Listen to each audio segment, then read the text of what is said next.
Welcome to the second episode of our NUC follow along, and I'm hoping I'm going to see where they've been drawing out new combs and where they've taken the quart feed that I've given them. We've had some flow going on, but we also had a ton of rain. Since the last time I did this video a week ago, exactly a week ago, we've had almost 10 inches of rain. So it has not been a great time for the flow, but there has been a couple of days. There's been two really good flow days where the privet's really been bringing it in, and it's amazing how fast it can go.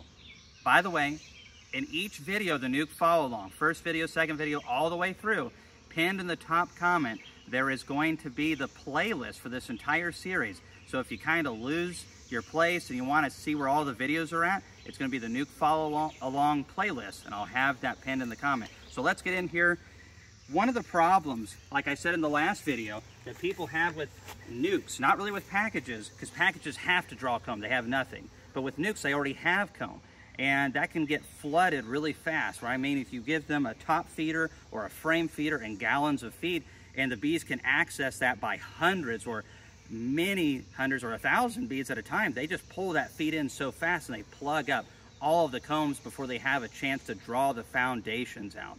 So I gave them this quart jar, and they've taken all of it this week, and they only had access to like 1 or 2 little pin holes into this, so it was a very slow trickling in of syrup. And today they're bringing it in like crazy, the privet, and yesterday was a good day. So we've had 2 good flow days. Let's see what these bees are up to.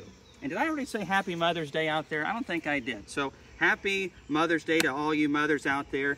Thanks, Mom, for putting up with all my beekeeping shenanigans and agricultural stuff as a teenager and trying to figure out what I wanted to do, and telling me that, you know, talking was something that I could do, and, you know, it was a gift that God gave me. Just know when to shut up, too. You know, so I appreciate that advice. You were right. Let's go. So we have a lot of bees in here. We have a good bit on the inner cover. We want to make sure the queen's not here. Thankfully, she is marked green. And I'm just going to set that right over here, so if they want to, they can just go right into the entrance. Now, we can see we have about our 5 frames of bees that we put in right here. And I'm going to trim this right off the top. I don't want them to keep doing that. I want them to devote that energy onto the foundations. And I also don't want it to become a place where things can crush between layers of comb and the inner cover or the lid. And that can sometimes be bees or the queen, which heaven forbid that happens. Okay, so right here we have a foundation. It's always good to start from the edge, and now we can, I like to really pull 2 of them out. Oh boy, we're getting just a little bit started over here. A lot of bees on this foundation. So now that I've got 2, I have a lot of room to work with. And you can see there's not a lot of bees on the top bars here. It's perfect conditions for beekeeping. In the summer, I might not ever on a hive that gets really strong double deeps just be in a t-shirt like this, because they just have nothing better to do than to sting you. But a lot of the foragers are out, so keep in mind this NUC has grown quite a bit in a week. I don't know how much it's grown, but I would say at least 50% bigger than the last time we did this video with you. Awesome. So, oh, there's the queen right there. Boy, that just really makes it easy. She just one of those queens that likes to show off, but they're drawing this foundation really nice. This is one that was up against one of our NUC combs, and she's laying eggs down into there. So we're gonna be very careful with her. Why don't you look down there and you'll see larvae in the center of the frame. And then there's some eggs over to the left over in here. And you'll notice that there's several fuzzy bees in here. And these that are really nice and fuzzy, these are very young bees. And they have a lot, well, most of their life ahead of them. They're not the ones drawing this comb out.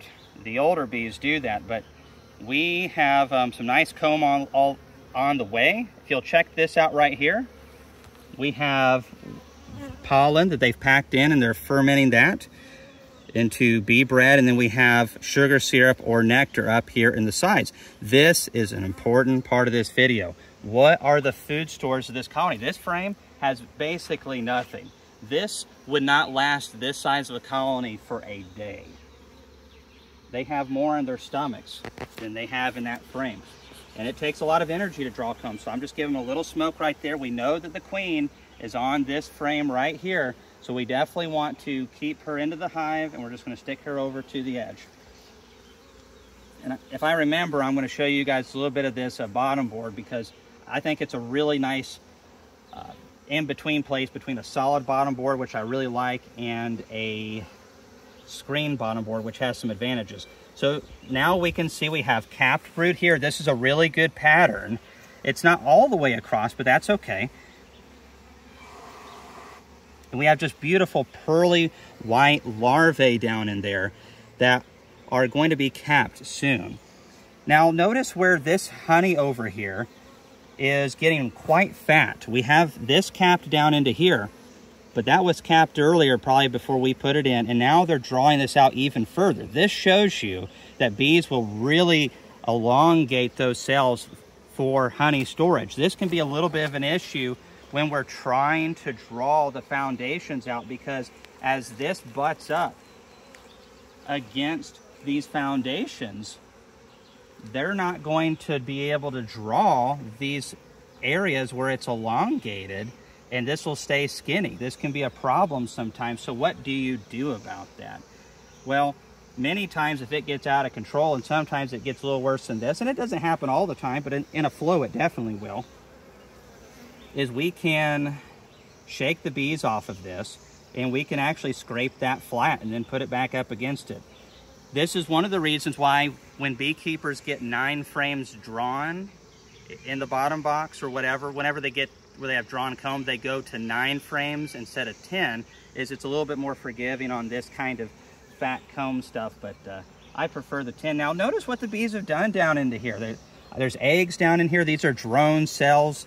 The cells are much bigger. The queen can measure that, and when she measures that size of a cell, she's not going to fertilize that egg, and that becomes a drone.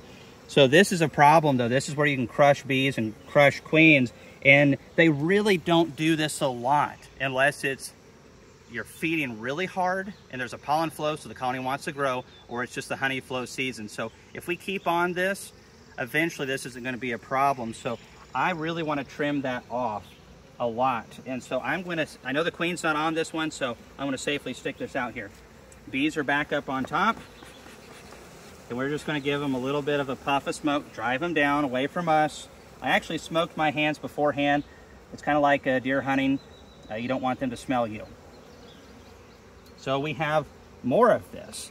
And this is just a beautiful frame of capped brood. So much bee power. See all this food down in here? This is good. This is the right amount of food. We're not seeing a ton of it. We're seeing a little bit down into here, but we're not seeing a ton of food. If you were seeing glows of nectar or glimmers reflective off the sun, and it was like half of these, that's a bad spot to be in. And since they're drawing this foundation over here, that queen's got more laying room.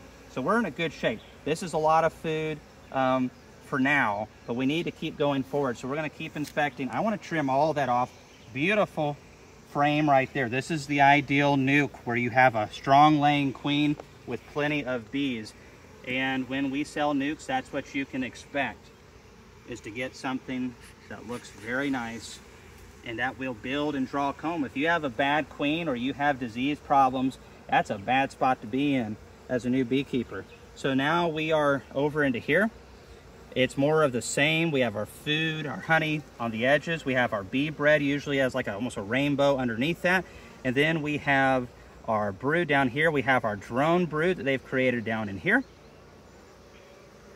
And typically I'll be already done with this inspection. I just want to show you a little bit more.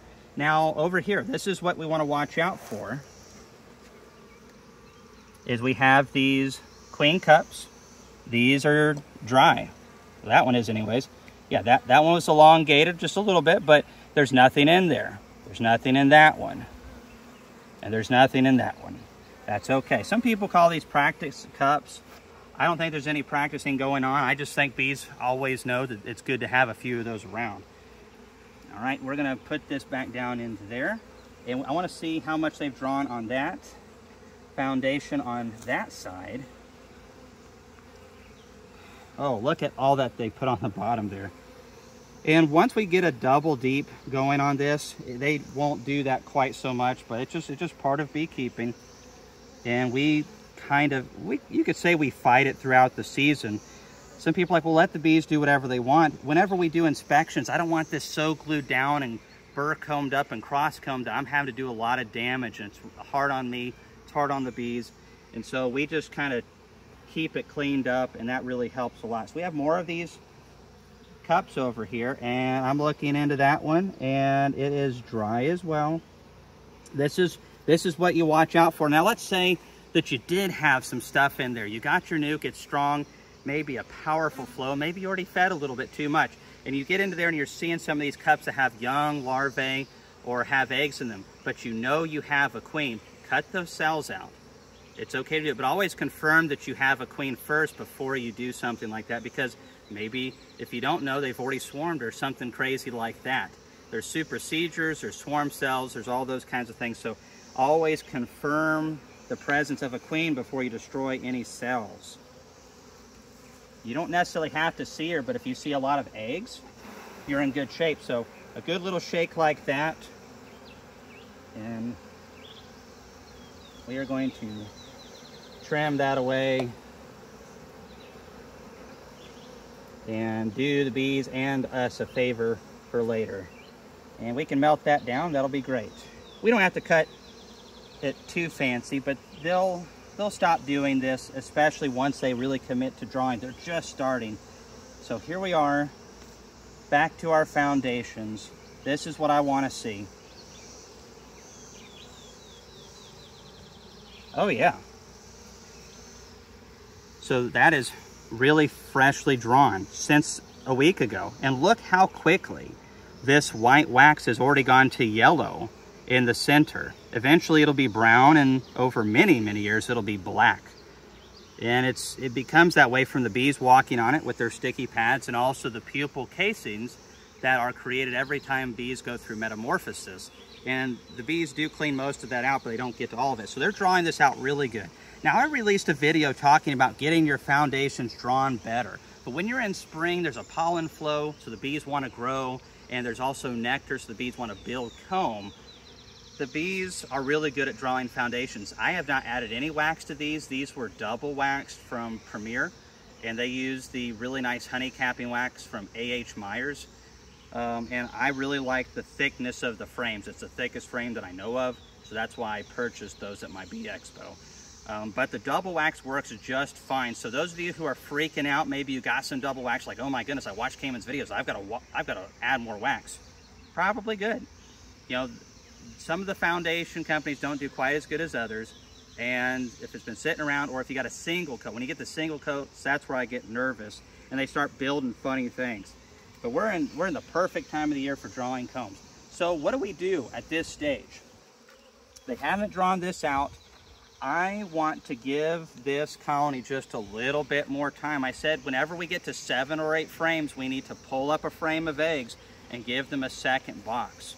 I want to come back a week from now, no later than a week, no later. I could come back 5 days from now.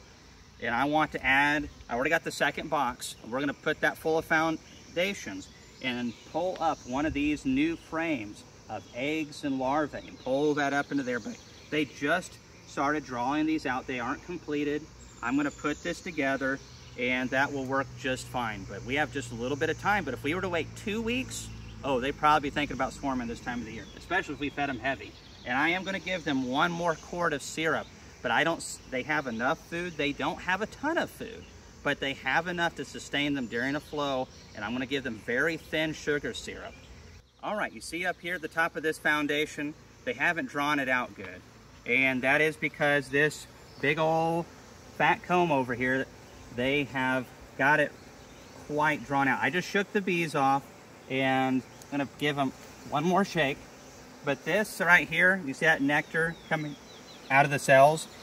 That is what that is. So this kind of makes a mess, but I am going to just kind of flatten that on out right there. That's definitely not my sugar syrup. Goodness, that's dark.